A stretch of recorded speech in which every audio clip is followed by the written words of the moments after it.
नमस्कार। Bits news 24/7 में आप सभी को सुस्वागतम, खुशामदी। दर्शक, कर्नाटक की पूर्व डीजीपी ओम प्रकाश की हत्या से इस समय पूरे राज्यों में हड़कंप मचा हुआ है। हर कोई ये सोचने को मजबूर है कि ये घटना क्यों और किन परिस्थितियों में हुई। आखिर क्यों अपने ही घर के वागवा को बेरहमी से कत्ल कर डाला। पुलिस की पूछताछ में डीजीपी की कातिल पत्नी और बेटी के अलावा बेटे ने वारदात की कहानी तो सामने रखी, लेकिन कुछ कहानियां ऐसी भी है जिन्हें अभी तक रिकॉर्ड पर नहीं लिया गया है, जबकि इन्हीं कहानियों में वारदात की सच्चाई छिपी हुई है। प्रसंग उठ रहा है तो आइए हम उन्हीं कहानियों को जानने की कोशिश करते हैं। इससे पहले जान लीजिए कि पूर्व डीजीपी ओम प्रकाश की हत्या कैसे हुई। बेंगलुरु पुलिस के मुताबिक शनिवार को पूर्व डीजीपी ओम प्रकाश और उनकी पत्नी के बीच झगड़ा हुआ था। इसके बाद पूर्व डीजीपी अपनी गाड़ी में बैठे और अपनी बहन का घर चला गए थे। उनकी बहन भी तलाकशुदा है और एक निजी कॉलेज में प्रोफेसर है। रविवार की दोपहर उनकी बेटी वहां पहुंची और उन्हें मनाकर घर ले आए, लेकिन घर पहुंचने के बाद फिर झगड़ा शुरू हुआ और ओम प्रकाश की पत्नी पल्लवी ने 8 से 10 बार चाकू घोंपकर उनकी जान ले ली। पल्लवी ने चाकू से उनके सीने, पेट और हाथ पर वार किए थे। इससे पूरी घर में खून से लथपथ हो गया। अचानक हुए इस हमले के बाद खून से लथपथ पूर्व डीजीपी अपने घर में गिरकर करीब 20 मिनट तक तड़पते रहे, मगर इस दौरान पल्लवी और उनकी बेटी वहीं पर खड़ा होकर उन्हें मारते हुए देखती रही थी। वही जब वो पूरी तरह शांत हो गए तो पत्नी पल्लवी ने HSR लेआउट पुलिस को फोन करके घटना की जानकारी दी।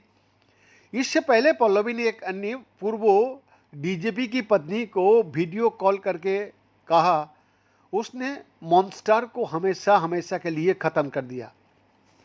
इसके बाद मौके पर पहुंची पुलिस ने पत्नी और बेटी को हिरासत में ले लिया और जरूरी पूछताछ के बाद रविवार को उन्हें अरेस्ट किया है। मूल रूप से चंपारण बिहार के रहने वाले पूर्व डीजीपी ओम प्रकाश ने बेंगलुरु में काफी संपत्ति बनाई थी।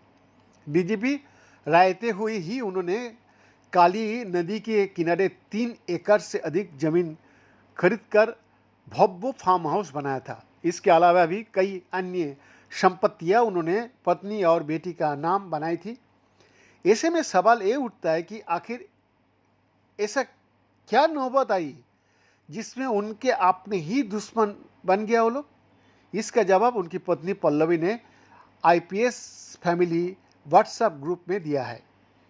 लिखा है कि मेरे पति मुझे और मेरी बेटी को बहुत प्रताड़ित कर रहा है। वो अक्सर बंदूक तान देता है और गोली मारने की धमकी देता है। इससे इतर एक और कहानी बताई जा रही है कि ये कहानी पूर्व डीजीपी की संपत्ति को लेकर है।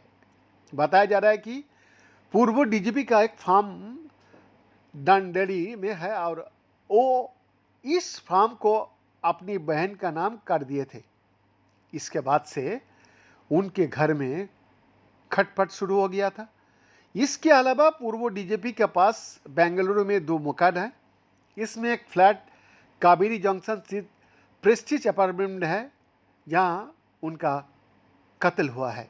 पूर्व डीजीपी के बेटे कार्तिकेश ने भी वारदात की एक कहानी बताई है। उसने पुलिस में अपनी मां पल्लवी और बहन कृति के खिलाफ मुकदमा दर्ज कराते हुए बताया कि उसकी मां पल्लवी एक हफ्ते से पिता ओम प्रकाश को टॉर्चर कर रही थी, उन्हें जान से मारने की धमकी दे रही थी। इसके वजह से उसके पिता घर छोड़कर बुआ सरिता के घर चले गए थे।